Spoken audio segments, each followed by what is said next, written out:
Hey, what's going on? This is Troy, and this is the Planet 76 podcast, your source for Sixers news, highlights, hot takes, and more. Welcome to the show.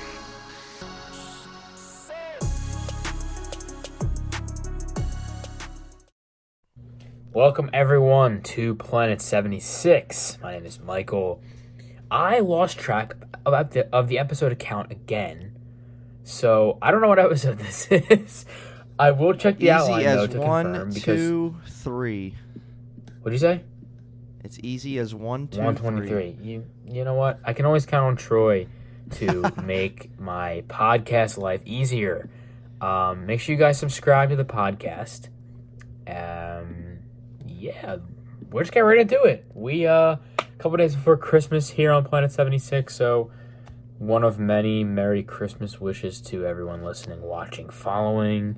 And Yes. Troy, why don't you just take it away and let's get into some Sixers. Yeah, so a couple games since we last recorded. This is our second episode this week. I love that.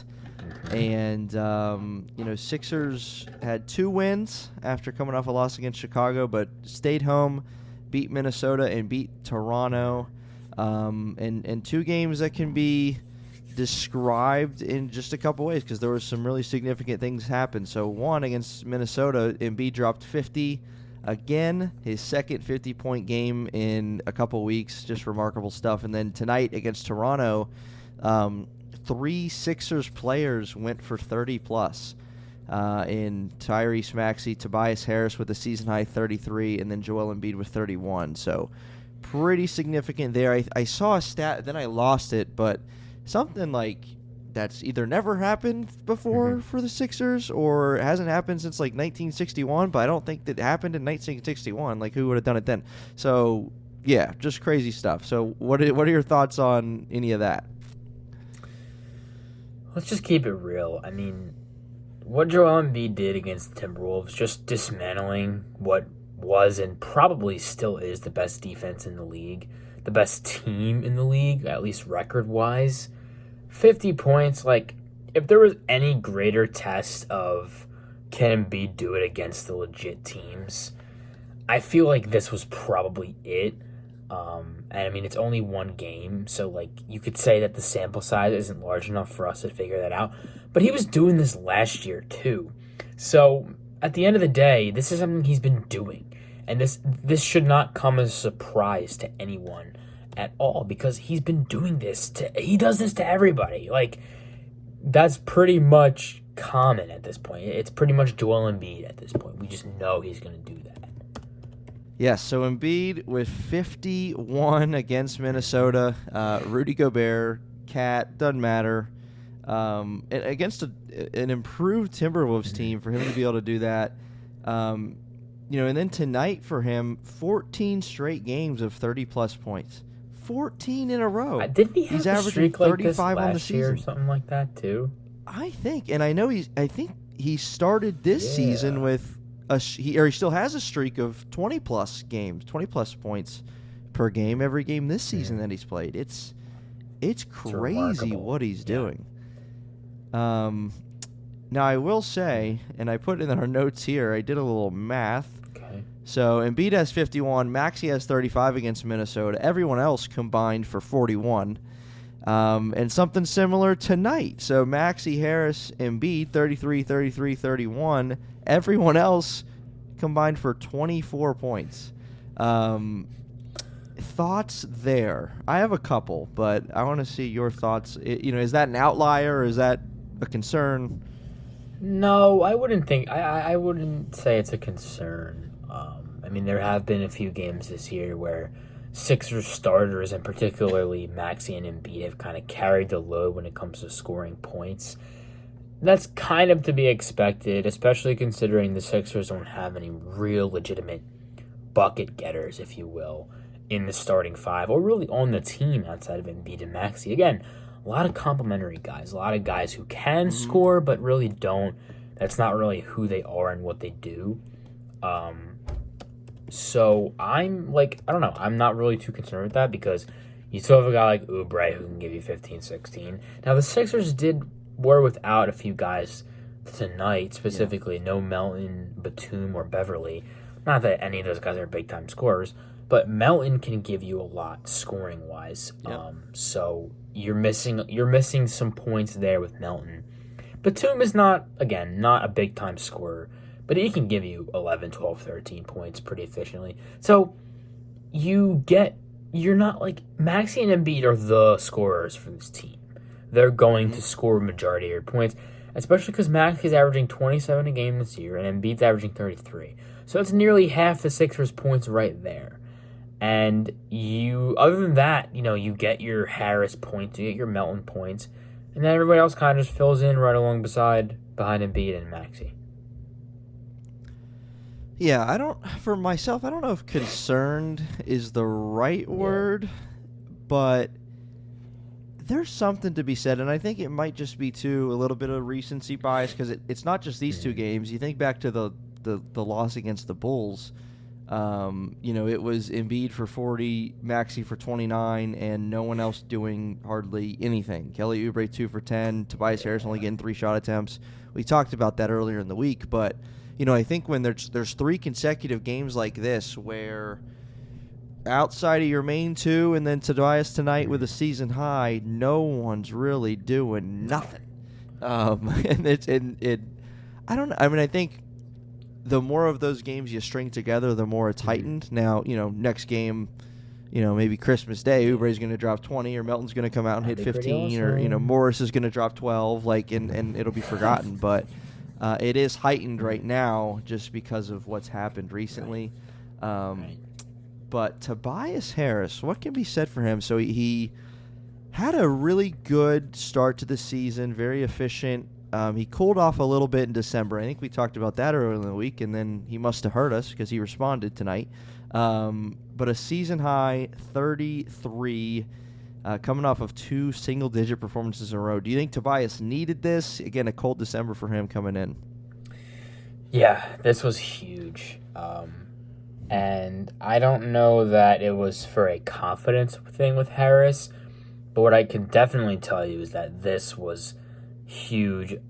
This is something that, this was not his coming out party, I guess, but this game for Harris really established, okay, I was having a poor start to the season, but I'm here. I'm still here. I'm still a really, really good NBA player. And I know this. You know this. We talked about it all the time on this podcast. A million times in great length on this podcast. He's a great player. I think tonight kind of reestablished that for many because, almost 30 games into the NBA season for the Sixers, and Harris hasn't really been that kind of player so far. He hasn't really found himself yet, I guess. And I think this game really reestablished himself on this team, and I think this game may have reestablished some faith from the fans as well. Not me, because I've been pretty staunch on how I felt about Harris, no matter what happens with his game. So I think this game helped a lot of fans kind of turn the blanket over and leave. You know what? Maybe Harris is still here. Yeah.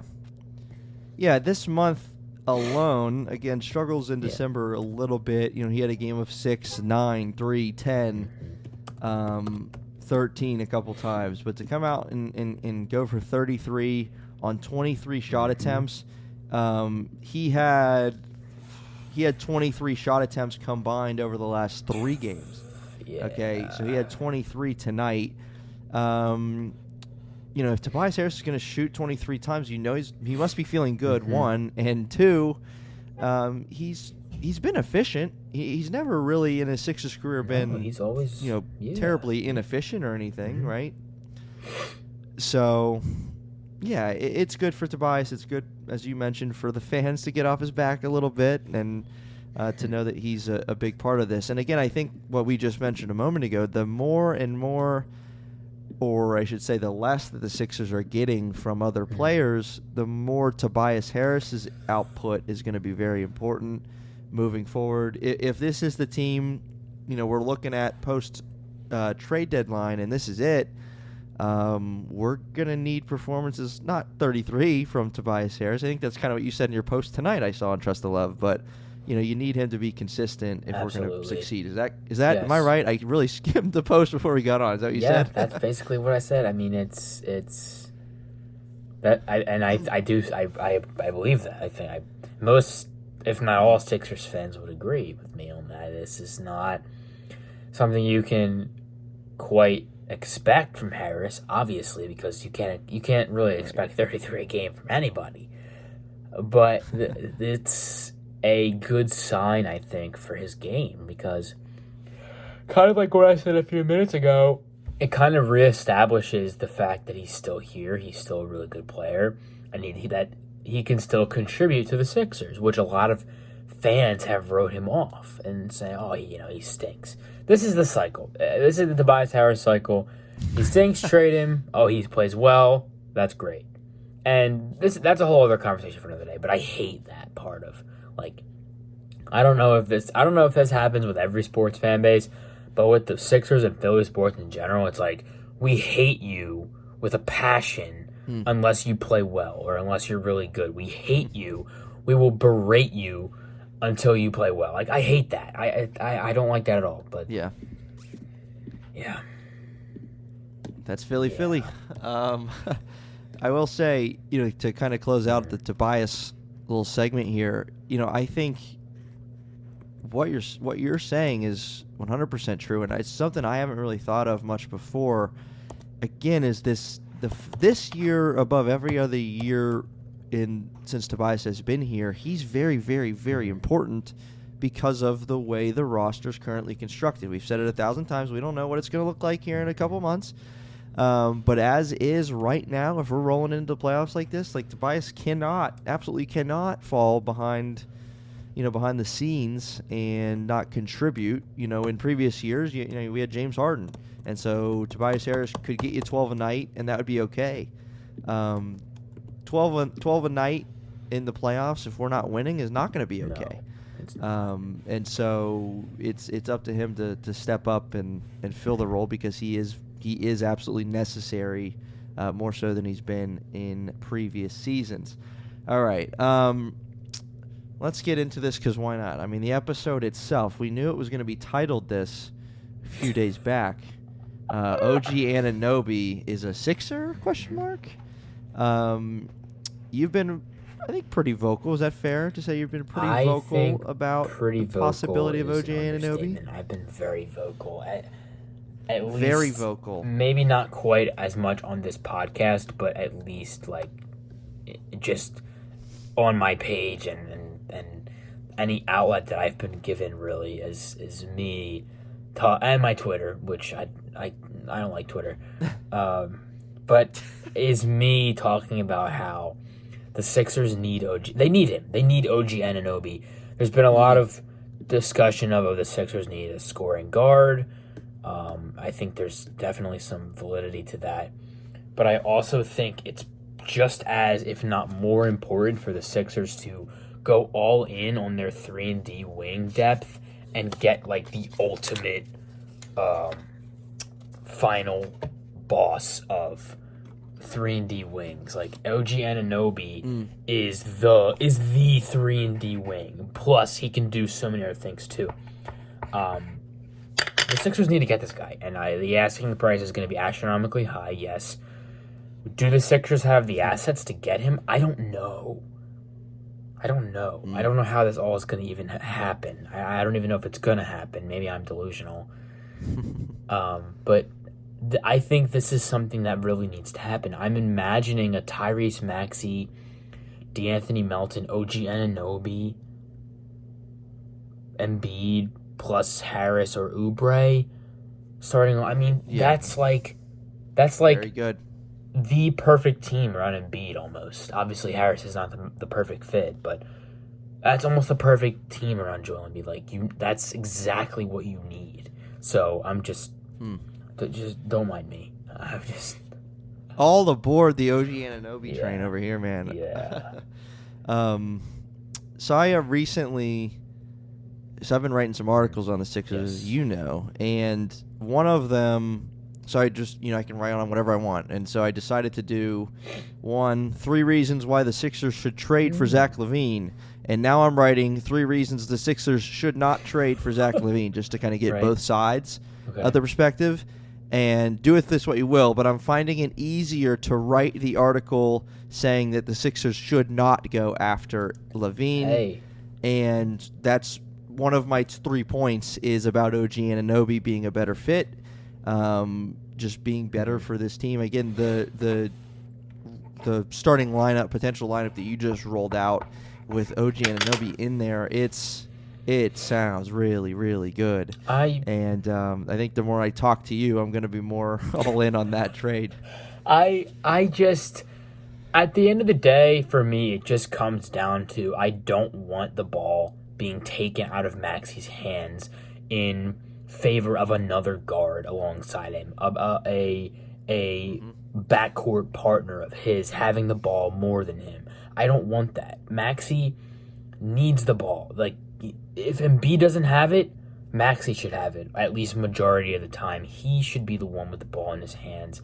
I don't want anything interfering with Maxey's growth as specifically as an offensive player. And Zach LaVine's great. I think he's a good fit alongside Embiid in the Sixers, but he would do that. He would infringe upon Maxey getting the ball and getting the necessary touches that he would need to improve and continue his linear development. That's not something I want. That's not something this team needs. They've been so great doing what they're doing, and with a piece like OG Anunoby, you're only complementing the team so much more. You're only adding extra layers that help the team so much.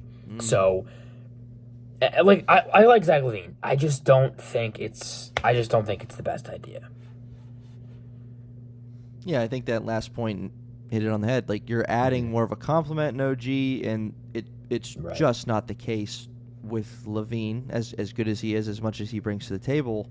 The other point to this is, this isn't a preseason discussion we're having. This is 28 games into the season.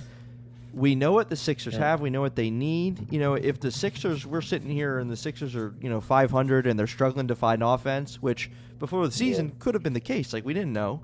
And we might be sitting here saying, let's go get Zach LaVine. I think that there's more grounding to your point, more grounding to what, our overall mood is right now, just because this team has been incredibly efficient on offense already. And you need to add something defensively, especially when you consider who are some of those teams the Sixers need to get by in the Eastern Conference. You know them, and our listeners know who those teams are. All right. Speaking of a team that has made some noise in the Eastern Conference lately, Sixers and the Miami Heat are set to do battle on Christmas Day, 8 o'clock Eastern tip on ESPN. That's our first matchup of the season with the Heat. I kind of wish the Sixers never played the Heat. But unfortunately, that's not how it works. Yeah, that's right. So, what's your thoughts? I mean, it's like the Thanksgiving Day for football. This is the NBA on Christmas Day, so it's a big one. What are your thoughts heading into this one in Miami? I don't know. I could see the Sixers losing this game, and that's something, because to me the Sixers beat everyone. Like, I don't care what team they're playing, they need to win. But with the Heat, they need to win, obviously. But I'm still like, I think they might lose, or they definitely could lose, and the chance of them losing is greater than it would be if it was like the Knicks or something, the Hawks, or whatever. I don't know why the Sixers Hawks would ever get a Christmas Day game. I'm just saying. I could see them losing. I'm not gonna lie. I definitely could see this being a loss for the Sixers. You could see it being too. I mean, it's obviously a fun atmosphere, a special day. You could see Jimmy Butler. He plays well when the bright lights are on. You could see him playing very well. Any like either regular predictions, or if you want to be bold predictions for this one. Have some fun with it. Yeah, Tyler Hero lights them up for 50. No, I'm just kidding. I don't know. What would be bold? I mean, Embiid goes for 70. Like, is that bold? Is that even possible? I know that's the thing. Saying Embiid That's for not 50 even isn't bold even because bold he anymore. literally That's where we're averages at. 50 a game. Like, it's like, That's where we're at. bold predictions. I don't know. Do you have any? I don't know. I don't know. I was hoping you'd have something, but I'll go. Tyrese goes off. And that's not bold, but I'll say he gets a season high. I don't know what his season high is right now, but I'll say he's getting 40. What is 50. he? No, he has. 50. What does he have on the season? That was He did. the Pacers. He did. Oh my goodness. Never mind. He's not getting a season high. He's not getting 50 plus. I'll say 40 though. I'll say 40, and the Sixers win by double digits. How's that? Give me like a Melton 35 piece with like 8 threes. I don't know. Okay, that's bold. He did. He did went that off against, last the year. Lakers last year. I think he was like 39 with Yeah. like 7 threes. I think he was 37 points, 7 of 9 from 3. So give me one of those, sure. I like that. That's bold. That's bolder than mine, but Yes. a Sixers double-digit win on Christmas Day in Miami. That'd be cool. We'll take that every day of the week. Anyway, all right. As Michael said to open up the Merry episode, Christmas, Merry everyone. Christmas. As this is our last episode before that game, be sure to tune into the Sixers and the Heat, ESPN, 8 o'clock Eastern Time, and we will see you next time on Planet 76. Your Sixers are currently 20-8 on One of the 5 still teams season. in the NBA to have 20 wins. Just saying. Okay. All right. One of the first 5 to 20, and we'll see you next time on Planet 76. This is episode 123.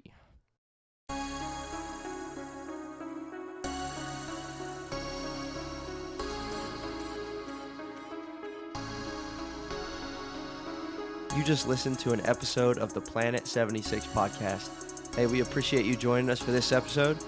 Whatever platform you're on, why don't you hit that subscribe button for us, and we'll see you next time.